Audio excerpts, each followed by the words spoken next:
இந்த வீடியோவில் ப்ரானை எப்படி அதாவது இறால் வாங்கிட்டு அதை எப்படி க்ளீன் பண்ணுறது அப்படிங்கிறது தான் பார்க்க போகிறோம். வாங்க வீடியோவுக்கு போகலாம்.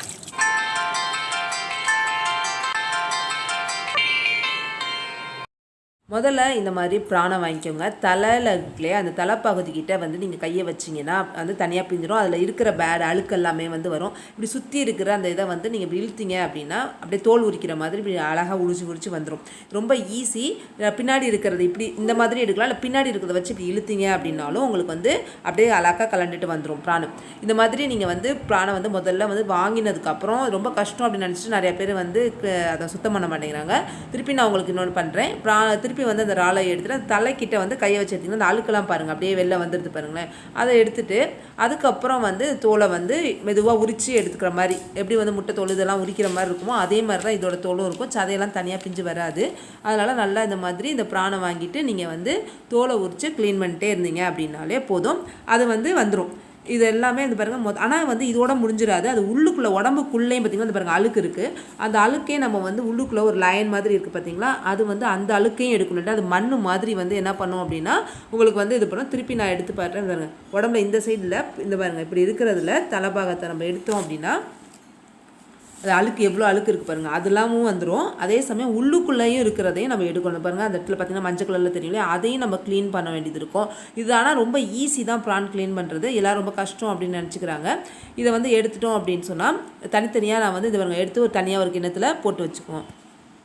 இதில் பாருங்கள் ரத்தத்தோடு அந்த ஒரு மாதிரி இருக்குது பார்த்தீங்களா, அந்த ரத்தம் இல்லை அது அழுக்கு, அந்த அழுக்கு மாதிரி இருக்குது பார்த்தீங்களா, அதை எல்லாத்தையுமே நம்ம க்ளீன் பண்ணணும். இதை மட்டும் பத்தாது, அது உள்ளுக்குள்ளே இருக்கிறது பின்னாடி இருக்க லைன் மாதிரி இருக்குது பார்த்தீங்களா, அதை அப்படியே எடுத்தீங்க அப்படின்னா உரிச்சிட்டு வந்துடும் நமக்கு. இப்போ பாருங்கள் உரிச்சாச்சு. தோல் தனியாக எடுத்தாச்சு.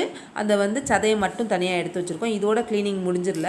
எல்லோரும் இதோட நிறைய பேர் விட்டுடுறாங்க. ஆனால் உள்ளுக்குள்ளேயும் அழுக்கு இருக்கும். அந்த அழுக்கை எப்படி எடுக்கிறது அப்படிங்கிறத நம்ம பார்க்க போகிறோம். அந்த லைனாக பின்னாடி பாருங்கள் முதுகிட்ட இருக்கும். அந்த கோடை மட்டும் எடுத்துட்டோம் அப்படின்னா போதும். அதுக்கு நீங்கள் விளக்கமாத்து குச்சி இருக்கு இல்லையா, அந்த விளக்கமாத்து குச்சியை எடுத்துக்கோங்க. நல்லா கனமாக இருக்கிற விளக்கமாத்து குச்சி எடுத்துக்கோங்க. இல்லாட்டி உங்கள்கிட்ட டூத் பிக் இருக்குது அப்படின்னா கூட அதை கூட எடுத்துக்கலாம். முதல்ல தண்ணியை வச்சு அலசிடுங்க. ஏன்னா அதை க்ளீன் பண்ணியிருக்கோம், அதில் கொஞ்சம் ஏதாவது ஒட்டி இருந்துருக்கலாம். அதனால் அந்த பாருங்கள் கருப்பாக தெரியுது பார்த்திங்கன்னா, அதுதான் அடுத்து நம்ம எடுக்க போகிறோம்.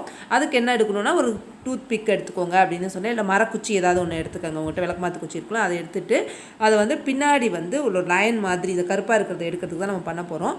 அதை லைட்டாக உள்ளே விட்டு எடுத்தீங்க அப்படின்னாலும் நமக்கு வந்துடும். இந்த பாருங்கள் எடுத்து காட்டுறேன். அந்த குச்சியை இப்படி ஊசி இதை குத்துற மாதிரி நடுவில் சில பேருக்கு இப்படி மேலே போய் எடுக்க பிடிக்காது. அது குத்துற மாதிரி இப்படி குத்துனீங்க அப்படின்னா அதை வெளியில் வந்துச்சு பாருங்க. அதை அப்படியே இழுத்தீங்க அப்படின்னா அப்படியே அந்த அழுக்கு எடுத்துகிட்டு வந்துடும். அவ்வளோதான், முடிஞ்சு போயிடும். இது மாதிரியே நீங்கள் இடையில இது மாதிரி சில பேர் குத்தி எடுக்காமல் சில பேர் ஒரு லைட்டாக குத்துனீங்கன்னாவே போதும். அப்படியே குத்திட்டு அந்த கருப்பு அப்படியே இழுத்தீங்க அப்படின்னா ஆட்டோமேட்டிக்காகவே அந்த அழுக்கு ஃபுல்லாக வந்துடும் உங்களுக்கு. இந்த மாதிரியே எல்லா ப்ரானையும் க்ளீன் பண்ணிவிட்டு நீங்கள் தண்ணியில் போட்டு க்ளீன் பண்ணிக்கோங்க. வேறு எதுவும் இதுக்கு பண்ண வேண்டியதில்லை. முக்கியமாக ப்ரான் செய்கிறப்ப நிறைய பேர் என்ன பண்ணுறாங்க அப்படின்னா இஞ்சி பூண்டு போடுறது கொஞ்சம் வாய்வு வருது. அதனால் நீங்கள் இஞ்சி பூண்டு போட்டுக்கிட்டிங்கன்னா அந்த வாய்வை சுத்தமாக எடுத்துரும். அதுக்காக கூட சில பேர் இதை சாப்பிட்றதுக்கு பயப்படுவாங்க. ஆனால் நீங்கள் இதில் செய்கிறப்ப நீங்கள் ஒரு கொஞ்சம் இஞ்சி பூண்டு சமையலில் சேர்த்துக்கோங்க.